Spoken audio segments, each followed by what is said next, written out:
In this tutorial, we're going to go over LeetCode 1025 Divisor Game. Now this question is asking us, Alice and Bob take turns playing a game with Alice starting first. Initially, there is number n on the chalkboard.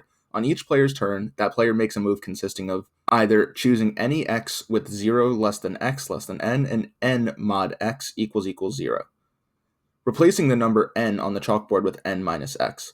Also, if a player cannot make a move, they lose the game.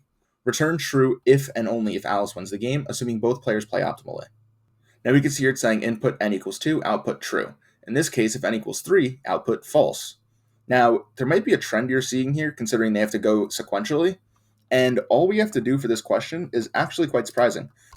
We can simply do return n mod 2. After that, we can just do equals 0 to make sure that there's no remainder, and we could run it to test. And you can see that actually does work. Now we could submit.